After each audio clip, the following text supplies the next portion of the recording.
I can't, it won't end. Mm-hmm. Oh, I know that And feeling very well. yeah. But so eventually I made it back, to the Upperworks parking lot. And then there's just like probably half mile or so on the road back down to the Allen trailhead. Picked up my pack.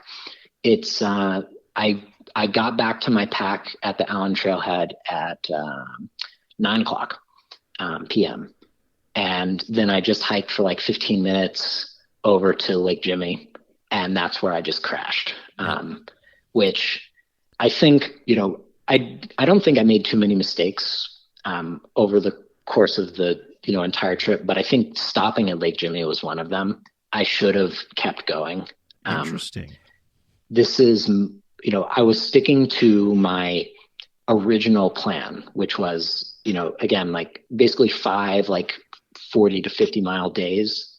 And, where I knew I thought I would be able to do each of them in like, about 16 hours and then get like a really nice, like 8 hours of sleep after every day. And at the end of day one, I had just been moving from 6 a.m. to 9 p.m. Right. So I'm ahead of schedule actually. Right. Yep. I've only been moving for 15 hours. And so I was tired, right? And so I was like, I'm just going to stick to schedule, get a nice long sleep, and I think in the grand scheme of things, I regret that. I think I should have pushed a little more, like maybe carried my pack to the base of Allen or something along those lines.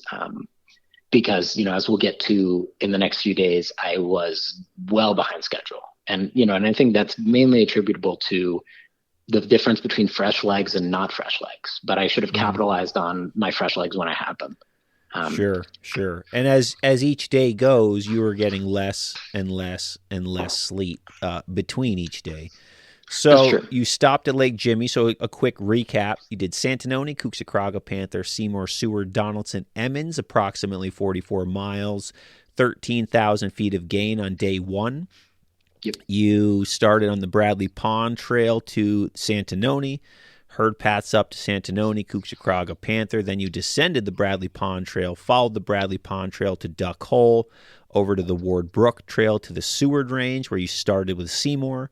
Then you hit Seward, Donaldson, and Emmons, down the Ward Brook Trail to Duck Hole to follow to Upper Works Trailhead, and then the road back to the Allen Trailhead, where you have ultimately camped at Lake Jimmy. That's a big day. It's a big day, day one. But you were able to get a regular night's sleep. So I would have to think that would probably set you on a good pace, I would say, going into day two, almost like, because that the sleep is going to be a huge element day to day. So like, it almost feels like if you're getting that big normal night's sleep, that you're almost like restarting at day two, because it's like, okay, I'm fresh. You're not fresh, but you're not as grizzled, compared to like a 20-minute sleep or 2 hours of sleep. 7 hours is a lifetime. Yeah. I mean, that's definitely true. And that's what I was thinking at the time. And it's hard to say what's really the optimal way to do it. And I'm sure it's different for everyone. Right. But, and I did feel, I got almost 8 hours of sleep, which is, really fantastic. And I felt well rested, at least in terms of like that mental, like, fogginess that you get from sleep deprivation at the time, on the morning of day two. But, my legs and feet were really stiff after, stopping that long. Right. And so I think it's kind of a trade-off there, because it's not, 7 hours of sleep is not enough time to really recover, to get those muscles healed. And so I think it's almost detrimental to oversleep it too early on in something like this. Anyway, if I were to do this again, that would be something I would consider, would be to push reduce that first night's sleep a little bit more. Okay. All right. But yeah, anyway, so I slept, I got into camp at Lake Jimmy around 9. I probably like dawdled and ate for about an hour or so. And then I slept from like 10 to 5 or 6 ish. And then I, woke up, ate a little more food, packed up. I started walking at 6:30 the next morning. From Lake Jimmy, got to Allen.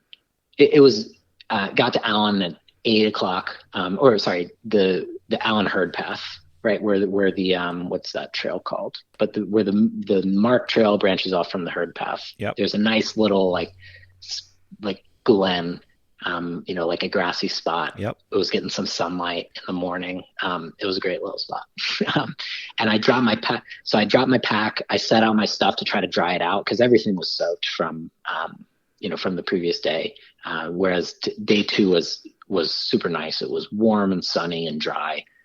So I, set my stuff out to dry in the sun, and then I went off, I left it out cooking in the sun, and I went up and down Allen. I was, about 3 hours up and down Allen. So I got back to that spot where I dropped my stuff around 11:30. I don't really remember much from Allen. Like I never summited Allen before. There was, that slide is pretty awesome. Yeah.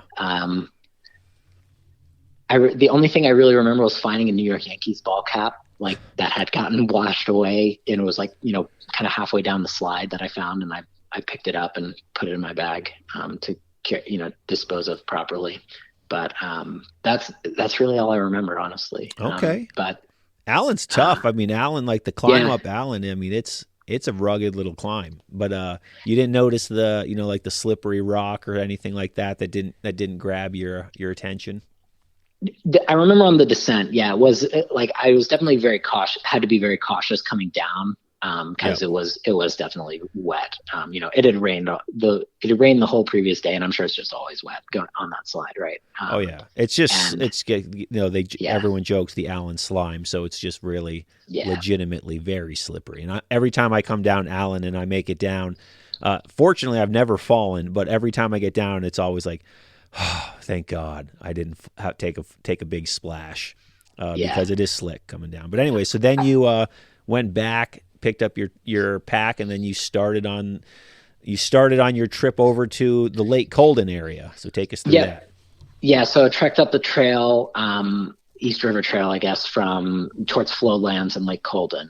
And that was just kind of like long and, it was a bit of a slog. I was carrying my full pack, right? So, this is still probably about 20 pounds at this point.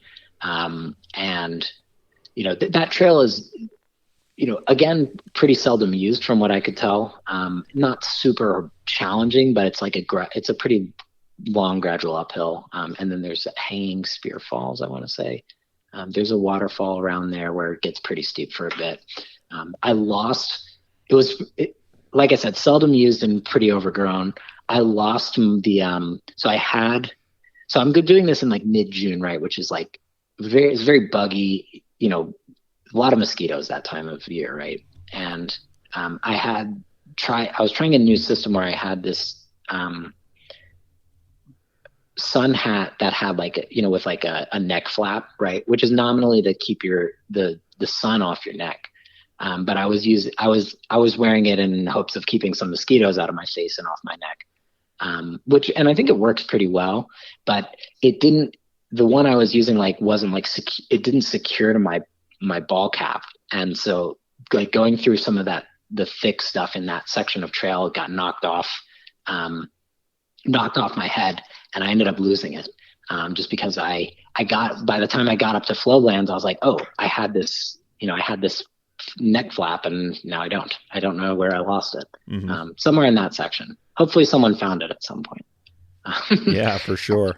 But I was right on it. It must have just like been right on the trail. I'm sure someone ended up finding it.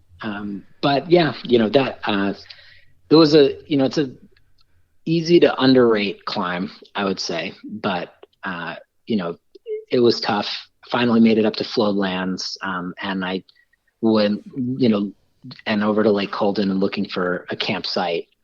My next plan was to go up to Marshall, and so I was looking for just a tent site somewhere in that area, which were it's pretty crowded. It was pretty crowded. I had trouble, like the lean-tos were all taken. Although I wasn't part of my unsupported ethos, I decided I was going to not use lean-tos. Okay. But which is, I think, an unimportant distinction, but just for me, it didn't feel right. But anyway, all the lean-tos were taken in that area. But I did find a campsite sort of just on the other side of the river, like right in between the floodlands and Lake Colden. You like cross the river, and there are some campsites over there. And so I dropped my stuff in an empty tent site there. That was around 1:45 in the afternoon by this point. And then I sat, refilled water, ate some food, and then I left again at like 2:30 to head up Marshall. And this is where so I had seen a decent number of people on Allen. Like I said, I saw almost no one the first day in the Santas and Stewarts, and then had encountered a decent number of people on Allen, and then no one again going all the way up, from Allen to Floodlands. And I met some people coming down from Marshall, and I remember just asking them like, oh, I've never done Marshall before, like, what's it like? And they were just like, oh, it's the easiest high peak. And I was like, that's funny. Oh, great. That's awesome. Like, I'll just like breeze up it. And I remember like being halfway up Marshall and just, just like, what is she talking about? Like, this isn't easy. Like I was still feeling pretty good. And like, I was up for the up for the climbs, but definitely, nothing's easy, right? I would say, yeah, nothing's easy. That would be my response. Nothing's easy. That's not the word I'd use to describe it. Yeah. But so I summited Marshall 322, and, relatively uneventful from what I remember. So then I take the kind of northeast herd path down to Coldbrook Pass, and then up to Iroquois. But I bushwhacked from Coldbrook Pass up to Iroquois I don't even remember. I had no idea what I was doing, by the way. So I'd never done this before either. I had seen that people have done this bushwhack. I'd kind of looked at their GPS files and stuff. Yep. And I had like a vague notion that there's like Shepherd's Tooth and you want to avoid the cliffs. But I really had no idea what I was doing. So I just I found this like little gully and like what seemed like maybe some semblance of a herd path. And so I just kind of followed it. It was rough going. That was slow, steep, wet, and thick. But I made it up in decent time, I would say. So I was 3:45 at Coldbrook Pass, and then I reached the Iroquois summit 4:30. So 45 minutes. Yeah, up. Not too bad. Not too bad at all. And yeah, I got lucky. I mean, I definitely didn't, I didn't get cliffed out, or really have to like. The bushwhack could go horribly wrong, especially if you've never done it before, right? Like you could easily end up like taking a circuitous route or kind of, backtracking a little bit, but, or being forced to backtrack. But anyway, it went pretty smoothly for me. So I basically just made it straight up, 4:30 on top of Iroquois. And then I was just flying across the max. At that point, I just, cruised over to Algonquin, down and then up and down right. I was, I was feeling good. I was moving really well at that point. The sun was kind of like just starting to get low in the sky, and it was like really beautiful on top of Algonquin. And I remember like there's a lot of, going down Algonquin is pretty typical Adirondack terrain, right? It's just a lot of just like rock slab boulders on the trails and boulders. Yeah. And, going on the descents, I remember like my toes were starting to hurt from like hitting the front of my shoes, just constantly, because, my feet are constantly in that extended, toes down state to like keep up with the slope of the terrain as I'm descending. And I'm running at this point, I'm still running all the descents. So I'm moving fast. My feet are kind of getting a little bit pounded. I remember feeling my toes hurting, which was a new sensation for me. Cause like I've done like big day runs, but I'd not really trained on like multi-day runs. Okay. And so, yeah, so I was like, what is this feeling that I'm feeling? And then eventually it was basically the beginnings of losing toenails. And just my big, my biggest toes just getting pounded at the front of my shoes. But, I kind of pushed through that. And I was still, making pretty good time. From, like I said, so 4:30 on the Iroquois summit. And then I was, after having already crossed Algonquin and then up and down right, I was down at the base of right at 5:30. So that was just an hour. And then down, just kind of like a long descent from there down to